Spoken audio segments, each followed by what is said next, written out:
Hello viewers, स्वागत है आप सभी का मेरे यूट्यूब चैनल स्कूल ट्यूशन गुरुजी में। बच्चों, हम कर रहे थे आपका चैप्टर 1 अध्याय 1 मैटर इन आवर सराउंडिंग्स, यानी हमारे आसपास के पदार्थ। और इसमें हमने पिछली बार पढ़ा था बच्चों inter conversion of states of matter through atmospheric pressure और टेम्परेचर, यानी पदार्थ की अवस्थाओं का इंटरचेंज यानी एक दूसरे में अंतरः परिवर्तन तापमान और दबाव के द्वारा। तो चलिए बच्चों, आज की क्लास शुरू करते हैं और देखते हैं आज की क्लास में आपके लिए क्या खास है बच्चों। तो बच्चों, आज हम पढ़ने वाले हैं आपका एक नया टॉपिक आपके इस चैप्टर में, वो है वाष्पीकरण या इवेपोरेशन। तो होता क्या है बच्चों, the change of liquid into vapour at any temperature below it's boiling point is called evaporation, यानी क्वांटनांक के नीचे किसी भी तापमान पर जब द्रव्य का वाष्प में परिवर्तन होता है तो वो क्या कहलाता है बच्चों, वाष्पीकरण या इवेपोरेशन कहलाता है बच्चों। अब बेसिकली बच्चों, evaporation is a surface phenomenon, यानी the particles from the surface gain energy which overcome the force of attraction and change into vapour state. यानी वाष्पीकरण क्या है, एक सतही घटना है। सतही के कण इतनी ऊर्जा प्राप्त कर लेते हैं कि उनकी आकर्षण की शक्तियाँ थोड़ी कम हो जाती हैं और वाष्प अवस्था में परिवर्तन करने पर अपने आप पर काबू पा लेते हैं और वो वाष्प अवस्था में परिवर्तित हो जाते हैं बच्चों। अब बात आती है बच्चों कि फैक्टर्स अफेक्टिंग इवेपोरेशन, यानी वाष्पीकरण को प्रभावित करने वाले कौन से कारक हैं जो वाष्पीकरण को प्रभावित करते हैं। तो एक चीज़ समझ लीजिए बच्चों, वाष्पीकरण और वाष्पीकरण को प्रभावित करने वाले कारक, ये कंबाइंड वे में क्वेश्चन कई बार 3 नंबर तक का पूछ लिया जाता है, तो इसे ध्यान से समझिएगा बच्चों। तो बच्चों, वो कौन कौन से कारक हैं जो वाष्पीकरण को प्रभावित करते हैं। सबसे पहला है the rate of evaporation depend upon surface area, temperature, humidity and wind span, यानी वाष्पीकरण की दर सतह क्षेत्र, तापमान पर निर्भर करती है और नमी और हवा की गति पर भी ये निर्भर करती है बच्चों।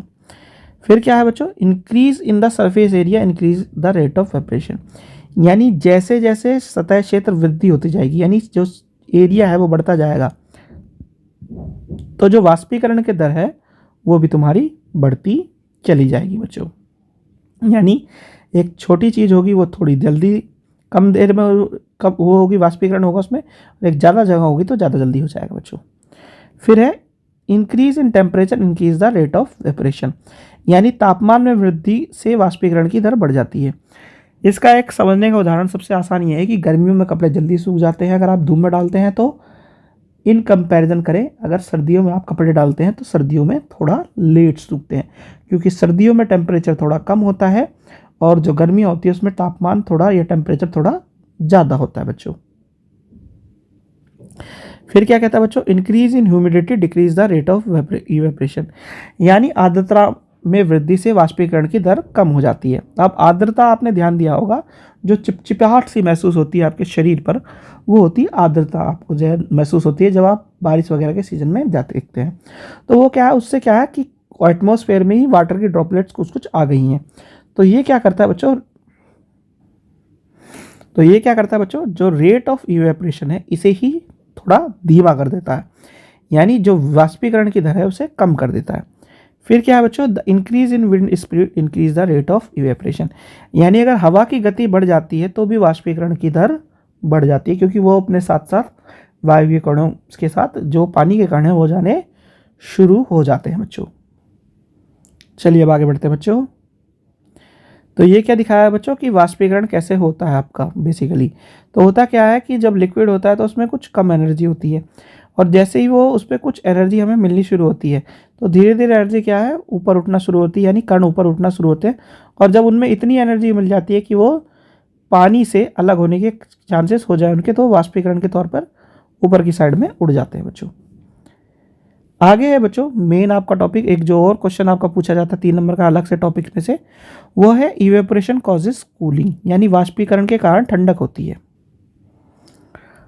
तो वह कौन कौन से उदाहरण है जिससे हम कह सकते हैं कि वाष्पीकरण के कारण ठंडक होती है और क्यों होती है, पहले ये समझ लेते हैं। तो होता ही है बच्चों, when a liquid evaporates the particle of the liquid absorb heat from the surrounding and evaporates so the surrounding become cold, यानी जब कोई तरल वाष्पित होता है तो तरल के कण आसपास से गर्मी को अवशोषित करते हैं और वाष्पित हो जाते हैं, तो आसपास का वातावरण कैसा हो जाता है बच्चों, ठंडा हो जाता है वहाँ पे। अब एग्जाम्पल है इसके, कुछ एग्जाम्पल हम देख लेते हैं कि people sprinkle water on the roof और open ground because during evaporation water absorb heat makes the hot surface cool. यानी लोग छत या खुले मैदान में पानी छिड़कते हैं क्योंकि वाष्पीकरण के दौरान पानी गर्मी को अवशोषित कर गर्म सतह को ठंडा कर देता है।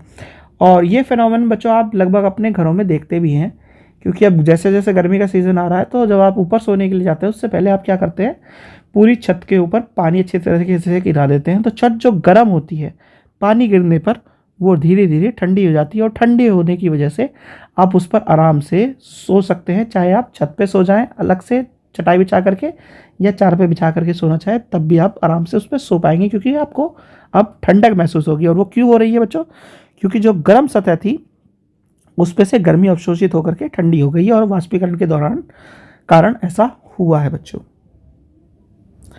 अब है बच्चों, during summer we sweat more because during evaporation the sweat absorb heat from our body making the body cool. यानी गर्मी के दिनों में हमें अधिक पसीना आता है क्योंकि वाष्पीकरण के दौरान क्या हो रहा है बच्चों, पसीना हमारे शरीर से गर्मी को अवशोषित कर लेता है और हमारे शरीर को ठंडा कर देता है बच्चों। फिर क्या है बच्चों, wearing cotton clothes in summer keeps us cool because cotton absorb sweat and when the sweat evaporates it absorb heat from our body making the body cool. यानी गर्मियों में सूती कपड़े पहनने से हमें ठंडक मिलती है क्योंकि सूती कपड़े पसीने को सोख लेते हैं, और जब पसीना वाष्पित हो जाता है तो हमारा शरीर से गर्मी को सोख लेता है, जिससे शरीर हमारा क्या हो जाता है बच्चों, ठंडा हो जाता है।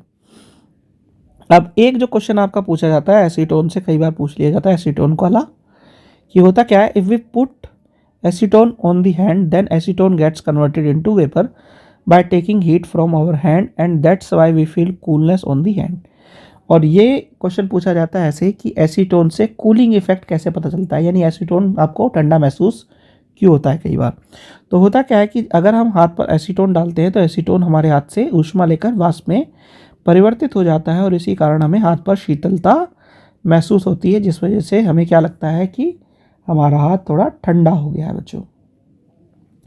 तो बच्चों ये वाली क्लास होगी आपकी कंप्लीट। आशा करता हूँ आपको वीडियो अच्छी लगी होगी। अगर वीडियो अच्छी लगी हो तो चैनल को सब्सक्राइब करें, वीडियो को लाइक करें, शेयर करें। Thank you.